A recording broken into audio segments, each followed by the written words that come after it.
So I want to take a few moments here, and I'm going to speed this message up and get the thoughts out that I want to get out. But if you've got your Bible or your phone, or you want to go to the Freedom Church app, I want you to go to Mark chapter 8, or you can go to the sermon notes section on the Freedom Church app, and all the notes will be there. And I want to simply share a message with you. I'm going to call today, Take Up Your Cross.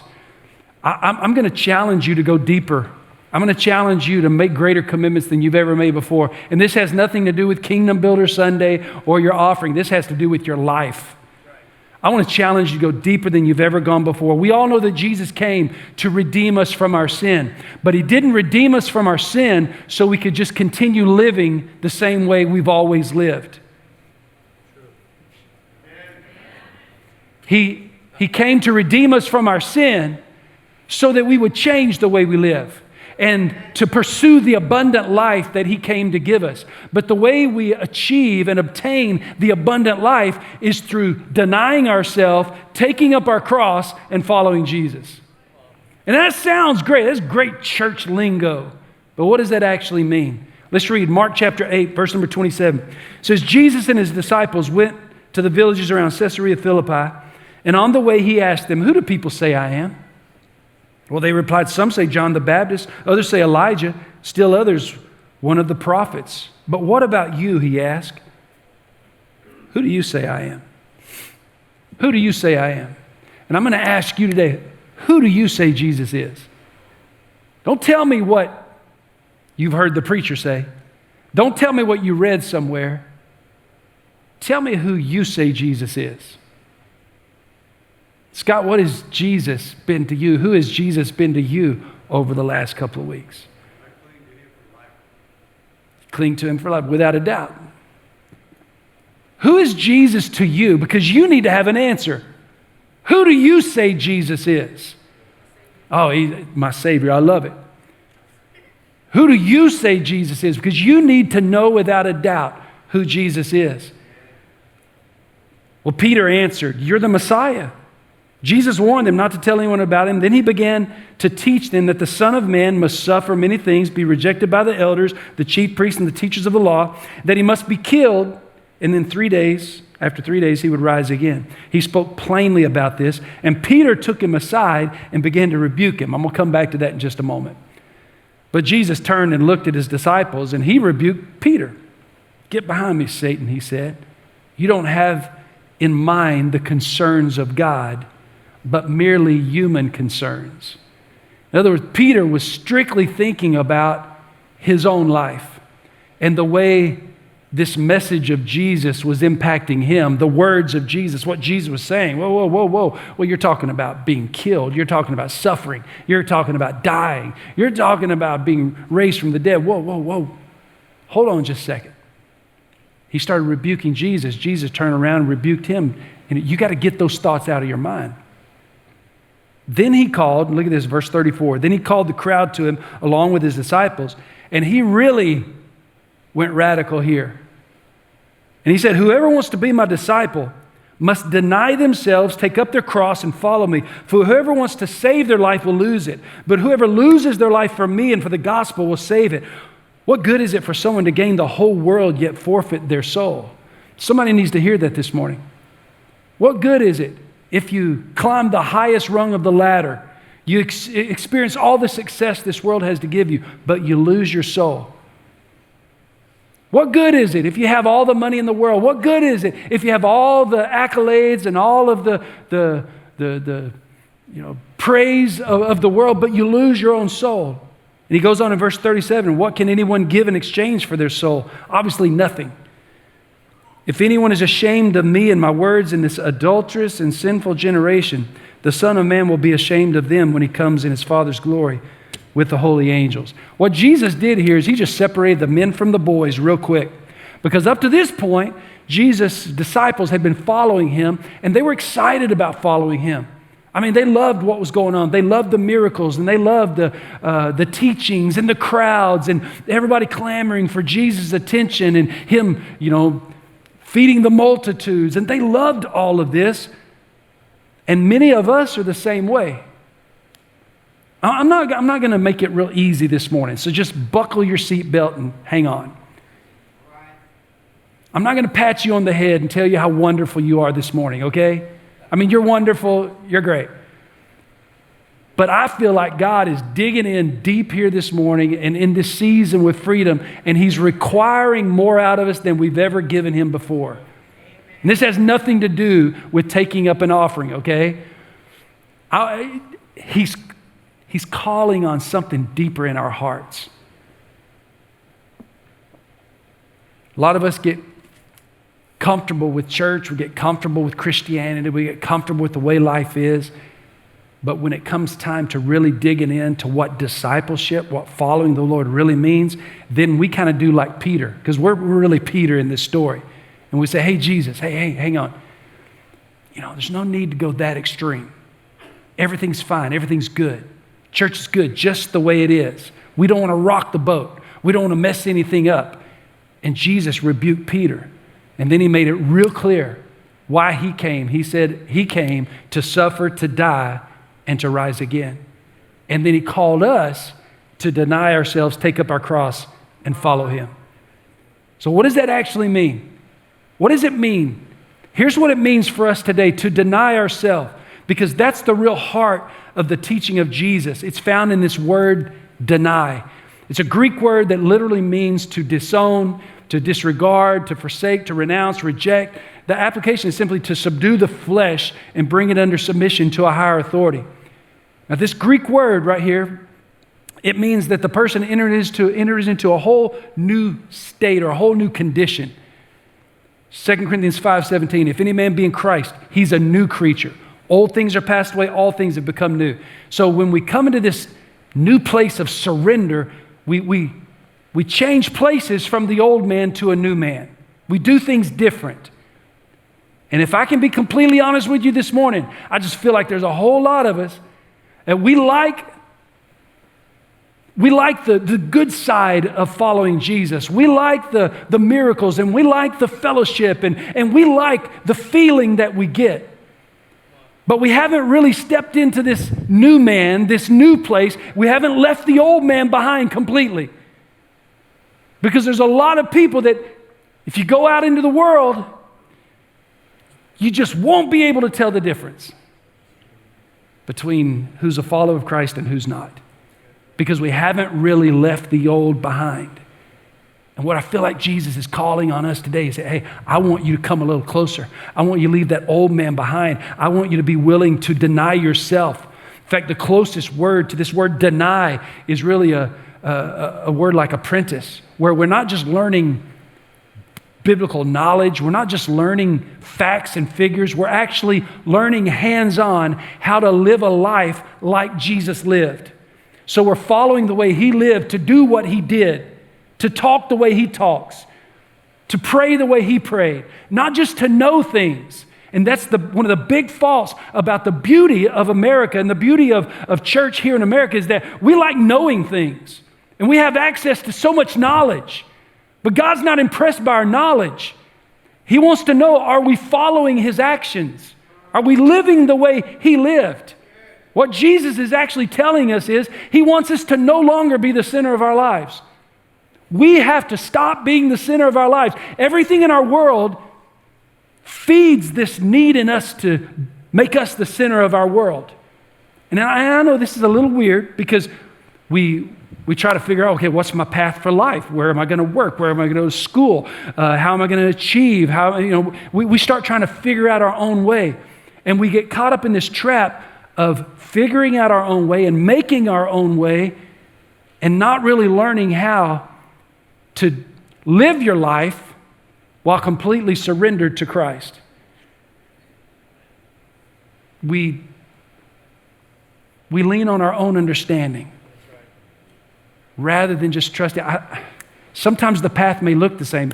I'm not saying that your path of career or school would have been any different. But how are you living it out on that pathway? Are you really denying yourself, or are you the center of your world? Are you the center of your life? Or is Jesus the center? Martin Luther said this: a religion that gives nothing, costs nothing, suffers nothing, is worth nothing. I think a lot of us, we just don't want to have to give up a lot. We don't want to have to hurt a lot. We don't want to suffer at all. We just like things good and easy. And that's the way the disciples were. This is the same attitude that the disciples had. And that's why Jesus stopped and he said, hey, I want to make it real clear. Here's what it means to follow me. You're going to have to give up everything. You got to be willing to give up everything. Francis Chan tells the story of a couple named Domingo and Irene Garcia. And they fostered 32 children, adopted 16 of them, and in their late 50s, this was just a few years ago, in their late 50s, they still had 11 children at home. Now you hear a story like that, and they did a story on them, CBS did a story on them, and you think, these are saints. They're just saints, man. I mean, they're just people that God blessed with the ability to. Well, the fact is, early in their marriage, they weren't so saintly. Domingo was abusive and mean and hateful. Irene actually prayed that he would die. I think my wife prayed that for me once or twice. She says she daydreamed about him driving off a cliff. Pretty sure Starlet did that a few times too. But now, he's the godliest man I know because Jesus got into their life and changed them. And now, late in their 50s, rather than like most people trying to figure out how we can make life more comfortable for ourselves, they're more concerned about the 500,000 kids in America that don't have homes to live in. And I think when we come to this place in following Christ where we hear Jesus' words, hey, to be a follower of Christ means deny yourself, take up your cross, and follow me. What does that actually mean? What are we denying ourselves of? And it's hard for me to try to define this because it's going to be different for everybody. But I think you know when you're the center of your world or when Jesus is the center of your world. And I'm just calling on you to make Jesus the center of your world, whatever that looks like. And then he said, take up your cross. Crosses are everywhere. I mean, crosses on buildings and crosses on purses and crosses on necklaces. How many have a cross hanging around your neck right now? Yeah. All over this room. There's nothing wrong with that. They're great. Crosses are, but they're a great fashion accessory today. But crosses had no religious meaning in the time of Jesus. None whatsoever. A cross was an instrument of torture. It was an instrument of death that the Roman government used to keep people in line. And if you got out of line, they would put you on a cross. Nothing was worse than being crucified on a cross. And so in Mark 8:32, he spoke plainly. Jesus spoke plainly about suffering and dying and rising again. And Peter began to rebuke him. But then Jesus turned and rebuked Peter. And he says, you don't have in mind the concerns of God, but merely human concerns. The disciples didn't like what they were hearing. Peter didn't like it. I mean, I'm sure Peter loved Jesus, but I'm pretty sure Peter loved his life more. And if Jesus was in danger, that meant he was in danger. And there's a whole lot of us that we don't want to take any risk. We don't want to do anything that's going to put us in any danger. Kyle mentioned our missionaries, Gerald and Jane Dollar, that are Gerald is still in the Ukraine. Jane and the kids left early. By the time Russia invaded and on Wednesday, Gerald tried to get out and couldn't get out. Gerald was my high school. We went to high school together. We played football at Waxahachie High School together. Gerald is just a great guy with a great heart whose desire is to help people. And he's there rescuing and helping and assisting without any concern for his life, only a concern for others. That's a picture of denying yourself. Knowing he could have got out earlier, but there were people there that needed his help. So without concern for his own safety, he began to help others. So what does it mean to take up your cross? Well, you know what it really means? It means opposition. It means shame, suffering, and death. Opposition, shame, suffering, and death. Because if you were put on a cross in Jesus' time, that means you were in opposition to Rome or Roman government. You were put to shame. You would hang there naked on a cross for hours before you died. You suffered and you died. So what it means for us when Jesus says to us, take up your cross, it means you're willing to be in opposition. In opposition to who? In opposition to this world that we live in today. So my question for you today is, do you fit in easily and nicely with this world? Or do your values and your conscience and your convictions, do they stand in opposition to the world we live in today? Because if you fit in real nicely, there could be a problem. But if your heart, your convictions, and your passion and your burden is in opposition to this anti-Christ world that we live in today, then you might be on the right path. Opposition, shame. You got to be willing to be opposed. You have to be willing to be shamed. You have to be willing to suffer and, yes, and ultimately die. And it means that we treasure Jesus, we treasure relationship with Him more than we treasure comfort and ease and the things that this world has to offer. Now listen, I'm not a martyr and I'm not, looking for pain. I don't enjoy pain. But I know that we're blessed here in America and we have wonderful opportunities here in America. But I think we get used to those things way too much. And I think if we're not careful, we miss the very thing that Jesus called us to do, which is to deny ourselves, to take up our cross and follow Him, which if the worship team comes back, let me just wrap up with this last definition of what it means to follow Christ, to follow Him, to actually follow Him, to live the life He lived.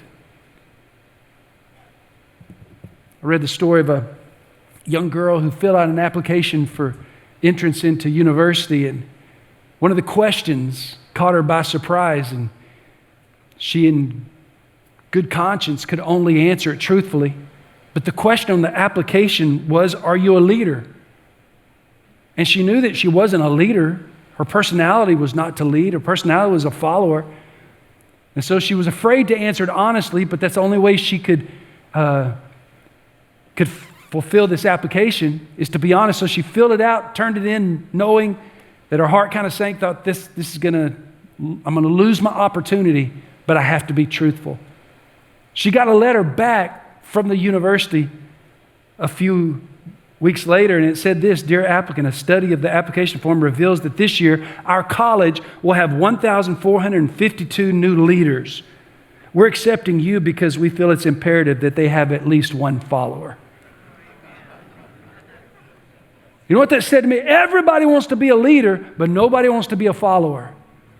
But we as Christians have to realize that number one, we're followers of Jesus. We're followers of Jesus Christ. And even leaders have to be followers. Remember that when Jesus encountered the rich young ruler and he said, what must I do to inherit eternal life? And Jesus said, keep the commandments. He said, I've kept them since youth.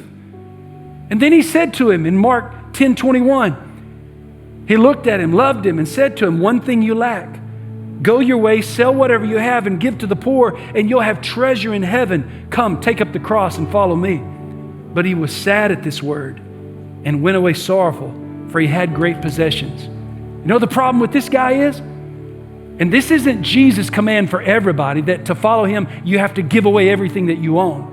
But for him, it was because the money was more of a God to him than anything else. And he was sad because he had great possessions, but he was unwilling to let it go. And what I said earlier is that to follow Christ, we have to be willing to change who we are. We have to be willing to live a different life. We have to become a new creature. And I'm challenging you, Freedom. You got to be willing. You got to be willing to make a change. You got to be willing to deny that self. Take up your cross and follow Jesus if you really want to be a follower of Christ. John 12:24 says, I tell you the truth, unless a kernel of wheat falls to the ground and dies, it remains only a single seed. But if it dies, it produces many seeds. You die to yourself and watch God bring forth a wonderful harvest in your lives. You'll start seeing blessings in every area of your life like you have never seen before. Read the story of a a nun that used to go early in the morning and would meditate out by the river. She would go out and sit on the banks of the river, and one particular morning while she was there, she saw a scorpion floating down the river. And it came right up to some roots that had grown out from the tree on the banks there into the water, and it got tangled up into the roots. So she got up and she reached out and she tried to untangle the scorpion, and it stung her. She pulled her hand back and she rubbed it a little bit. But the scorpion was still entangled. So she reached out again to help the scorpion and was stung again. She rubbed her hand and reached to help the scorpion again. It stung her several times until her hand was bleeding and her face was beginning to distort with pain. And someone walking by saw what was going on and said, "Are you kidding me? Are you crazy? Why are you risking your life to save this ugly thing?" And she said, "Just because it's in the nature of the scorpion to sting me does not mean I have to change my nature to want to save it." Now, I'm not saying go out and try to pick up scorpions. What I'm telling you is that many times when we follow Christ, to follow Christ means we have a nature inside of us now that wants to make a sacrifice for Christ. That doesn't mean it's always going to be easy. I mean, sometimes the sacrifice is going to be painful. Sometimes it's going to cost you little. Sometimes it will cost you a lot. Sometimes it will cost you friends. Sometimes it will cost you a job. Sometimes it will cost you some family. To follow Christ does not mean that everything's going to be easy. See, this is the problem that Peter had. Peter was enjoying the life of following Christ, but they got to this point and Jesus was calling them deeper. And Peter said, don't mess up anything. There's a lot of us, we don't want anything messed up. We don't want a messy life. We don't want a painful life. We don't want an uncomfortable life. And Jesus is saying there's no promises. You want to gain your life, you got to lose it. You'll save your life, you got to lose it. You're more concerned about the things of this. What does it profit you if you gain the whole world but you lose your soul? Jesus was saying, make Him the center of your life and trust Him that everything else is going to work out. Trust Him. Can you trust Him with your life? I'm telling you, yes, you can. You can trust Him with your life. You can trust Him with your future. You can trust Him with your gifts. You can trust Him with your dreams. You can trust Him with your children. You can trust Him with your marriage. You can trust Him with everything. Just keep Him number one. Keep Him number one. Deny yourself, take up your cross, and follow Him. That's the way to abundant life.